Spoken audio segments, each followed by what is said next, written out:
की मुस्कुराहटों पे हो निसार, किसी का दर्द मिल सके तो ले उधार, सीखी होशियारी।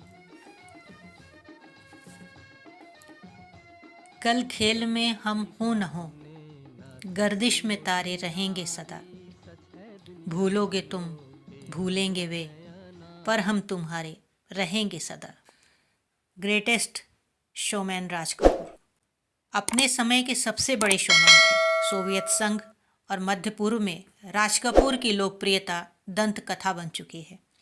उनकी फिल्मों, खासकर श्री 420 में मुंबई की जो मूल तस्वीर पेश की गई है, वह फिल्म निर्माताओं को अभी भी आकर्षित करती है। राज कपूर की फिल्मों की कहानियां आमतौर पर उनके जीवन से जुड़ी होती थीं और अपनी ज़्यादातर फिल्मों के मुख्य नायक वे खुद ही होते थे।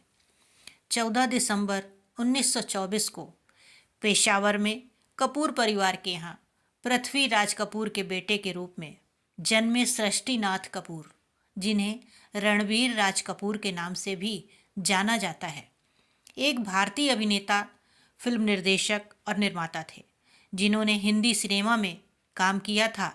उन्हें भारतीय सिनेमा के इतिहास में सबसे महान और सबसे प्रभावशाली अभिनेताओं और फिल्म निर्माताओं में से एक माना जाता है।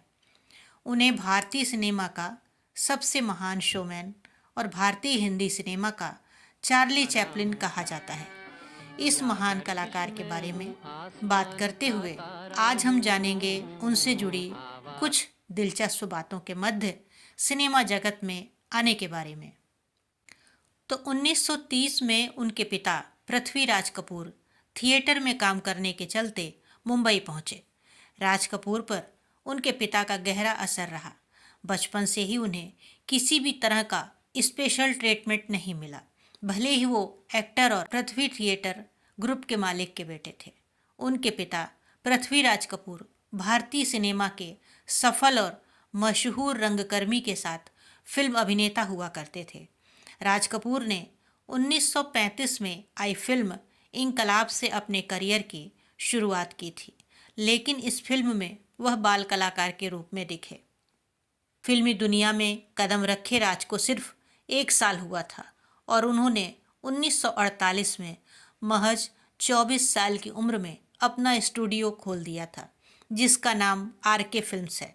उनकी खास और यादगार फिल्मों की सूची तो काफ़ी लंबी है, पर सत्यम शिवम सुंदरम, तीसरी कसम, चोरी चोरी, अनाड़ी, छलिया, आवारा, श्री 420, बरसात, जागते रहो, राम तेरी गंगा मैली, प्रेम रोग और बॉबी जैसी फिल्में आज भी दर्शकों को खूब पसंद आती हैं।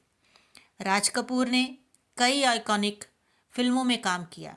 उन्होंने मेरा नाम जोकर, आवारा, तीसरी कसम, जिस देश में गंगा बहती है, संगम जैसी कई फिल्मों में काम किया और हिंदी सिनेमा को नई पहचान देने में मदद की। प्रोफेशनल लाइफ के साथ साथ वो पर्सनल लाइफ के चलते सुर्खियों में रहे। उनका नाम बॉलीवुड की कई अभिनेत्रियों के साथ जुड़ा, जिनमें से नरगिस और बैजंती माला के नाम शामिल हैं। इन एक्ट्रेस के साथ राज कपूर के अफेयर के किस्से काफ़ी मशहूर रहे, लेकिन उनकी शादी अरेंज मैरिज हुई। उनकी शादी किससे और कैसे हुई, ये आज हम आपको बताते हैं। राज कपूर का विवाह 12 मई 1946 में हुआ था। इनका विवाह कृष्णा मल्होत्रा से हुआ था। इनकी शादी के पीछे बेहद दिलचस्प किस्सा छुपा हुआ है। दोनों की शादी राज कपूर के पिता पृथ्वी राज कपूर ने करवाई थी। दरअसल वो अपनी नाटक कंपनी को लेकर रीवा गए थे। इस दौरान उनके दोनों बेटे राज कपूर और शम्मी कपूर भी गए थे। राज कपूर की उम्र तब 22 साल की थी। जब पृथ्वी राज कपूर रीवा पहुंचे तो वहां के आईजी करतारनाथ मल्होत्रा थे, जिन्हें पृथ्वीराज कपूर की पूरी टीम की सुरक्षा की जिम्मेदारी सौंपी गई थी। कुछ दिनों में करतारनाथ और पृथ्वीराज कपूर अच्छे दोस्त बन गए। यहीं उन्होंने करतारनाथ की बेटी कृष्णा मल्होत्रा को देखा। कृष्णा उन्हें अपने बेटे राज कपूर के लिए बिल्कुल उपयुक्त लगीं। उन्होंने करतारनाथ से अपने बेटे के लिए बेटी का हाथ मांगा और शादी तय कर दी। राज कपूर बारात लेकर रीवा आए और शादी की सभी रस्में करतारनाथ के सरकारी बंगले में संपन्न हुई। इसके बाद दोनों मुंबई आ गए। कृष्णा ने कपूर खानदान में अपनी जगह बनाई और पूरे परिवार को एकजुट रखने में मदद की। वो और राज कपूर के 5 बच्चे हुए, जिनमें रीमा, रितु, ऋषि कपूर, राजीव कपूर और रणधीर कपूर शामिल हैं। उसी वैवाहिक स्थल पर अब अत्याधुनिक ऑडिटोरियम बनाया गया है, जिसके लोकार्पण समारोह में शामिल होने के लिए कपूर फैमिली के लोग भी रीवा पहुंचे थे। प्रदेश के दूसरे शहरों में इसके मुकाबले में अत्याधुनिक ऑडिटोरियम नहीं है।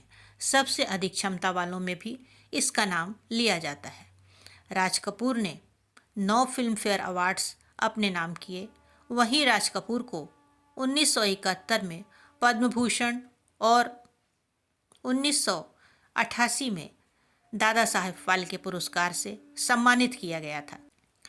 जब वे दादा साहेब फाल्के अवार्ड ग्रहण करने दिल्ली गए थे, 2 मई 1988 को सिरी फोर्ट ऑडिटोरियम में तत्कालीन राष्ट्रपति महामहिम एस वेंकटरमन ने जब देखा कि राज कपूर को मंच तक आने में तकलीफ हो रही है, तो वे खुद ही उनकी सीट तक गए और सम्मान पट्टिका प्रदान की।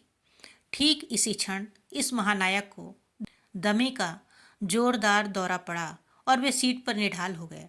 राष्ट्रपति ने तुरंत हरकत में आकर उन्हें अपनी एम्बुलेंस से अखिल भारतीय आयुर्विज्ञान संस्थान पहुंचाया, जहां पूरे 1 माह तक वे मृत्यु से जूझते और चल बसे। उनके पार्थिव शरीर को राजकीय विमान से मुंबई पहुंचाया गया और अगले दिन 3 जून को चैम्बूर क्रीमेटोरियम में उनका दाह संस्कार कर दिया गया। पहुंची वहीं पे खाक जहां का खमीर था। इसी चैम्बूर में उनका आरके स्टूडियो था, जो अब बिक चुका है, मगर आम भारतीयों के दिलों में राज कपूर अब भी जिंदा हैं। ऐसी अमरता बहुत कम लोगों को हासिल होती है। कुछ और शेष बातों के साथ मिलते हैं नेक्स्ट वीडियो में। तब तक आप अपना और अपने अपनों का ख्याल रखें। Good bye.